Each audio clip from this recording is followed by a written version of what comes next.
Hello friends और students, आज हम बात करेंगे बाग यानी बगीचा, बागवानी आदि के बारे में। एक बड़े क्षेत्र में फलों, सब्जियों और फूलों की खेती को वैज्ञानिक ढंग से करना, जिससे अधिक से अधिक उत्पादन प्राप्त हो सके, उसे बागवानी कहते हैं। जैसा कि हम सब ने अपने आसपास देखा होगा कि छोटे या बड़े पैमाने पर बागवानी हमारे आसपास में होती है।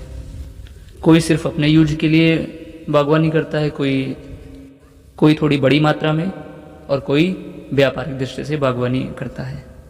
लेकिन बागवानी करने के तौर तरीके के कारण अधिक उत्पादन नहीं कर पाते हैं।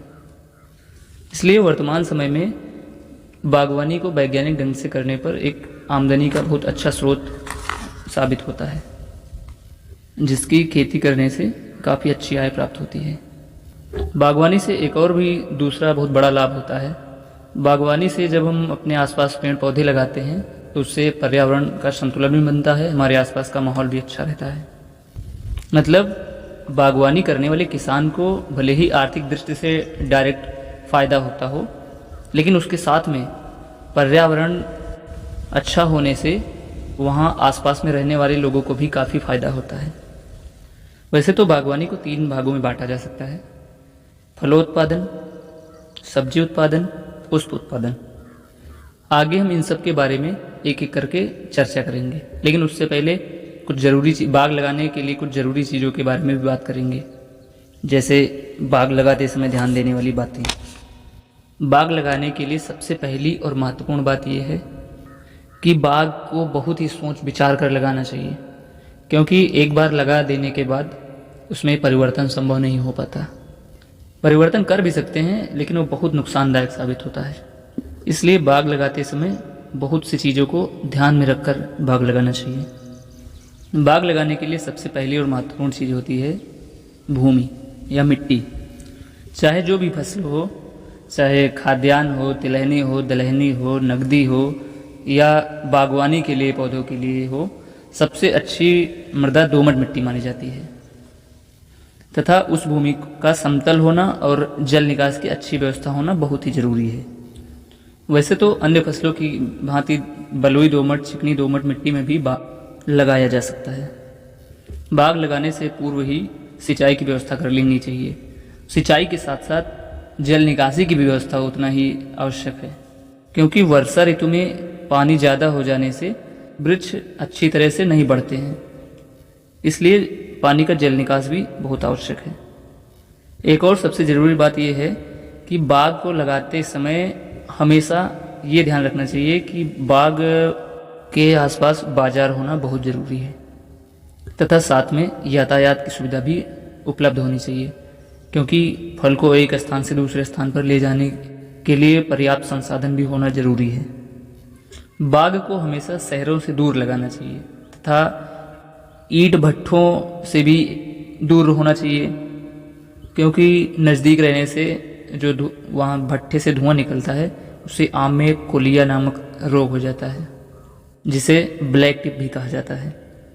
साथ ही एक और बात ध्यान देने वाली होती है कि कुछ फल वृक्ष कुछ विशेष प्रकार की मिट्टी में ही अच्छी तरह से उगाए जा सकते हैं, या हमारे आसपास जैसी भी जलवायु हो वहाँ के हिसाब से उस जलवायु में अच्छी वृद्धि करने वाले पेड़ों को ही लगाना चाहिए। जैसे तराई क्षेत्रों में उपोष्ण कटिबंधीय जलवायु होने के कारण लीची और नाशपाती, कटहल, आम और पपीता के पेड़ काफ़ी अच्छी तरह से उगाए जा सकते हैं। दूसरा, जहाँ की जलवायु ठंडी होती है या शीतोष्ण क्षेत्रों के लिए सेब, चेरी, आड़ू, नाशपाती आदि सफलतापूर्वक उगाए जा सकते हैं। अगला है उष्ण कटिबंधीय जलवायु, या ऐसा स्थान जहाँ पर तापमान बहुत अधिक होता है, वहाँ के लिए आम, अमरूद, केला, पपीता, नींबू और आंवला आदि सफलतापूर्वक उगाया जा सकता है। ये बातें भी किसी भी बागवानी के सफल उत्पादन के लिए बहुत ही आवश्यक होती हैं।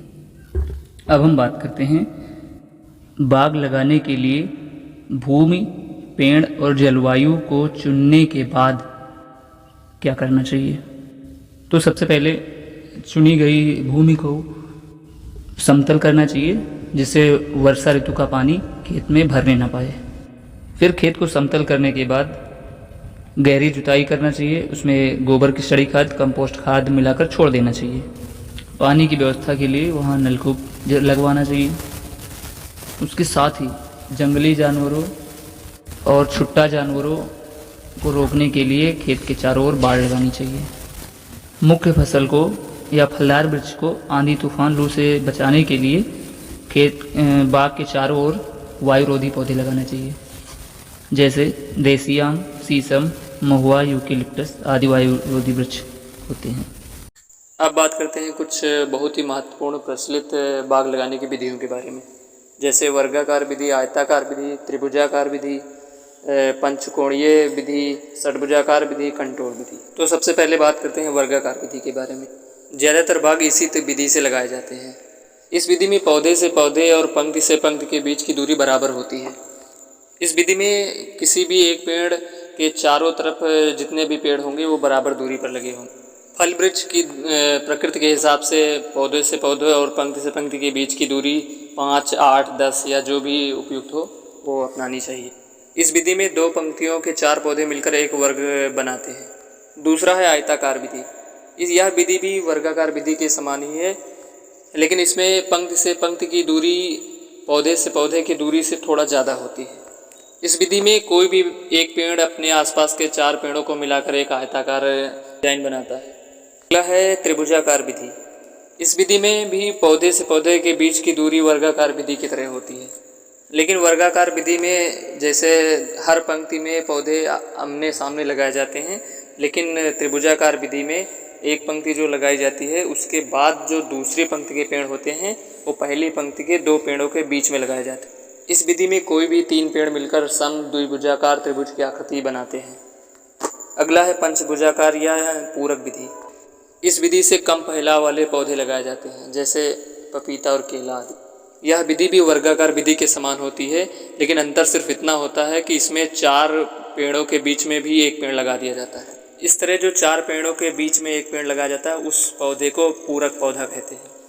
अगला है षटभुजाकार विधि।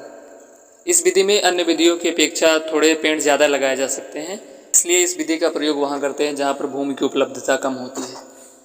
इसमें 6 वृक्ष आपस में मिलकर एक षटभुजाकार आकृति बनाते हैं तथा 7वां वृक्ष इनके बीच में होता है। इस विधि से वर्गाकार विधि की अपेक्षा 15% पौधे अधिक लगाए जा सकते हैं। अगला है कंटोर विधि। इस विधि का प्रयोग पहाड़ी क्षेत्रों में किया जाता है। जहाँ भूमि ऊंची नीची होती है वहाँ पर कंटोर विधि से पौधे लगाए जाते हैं।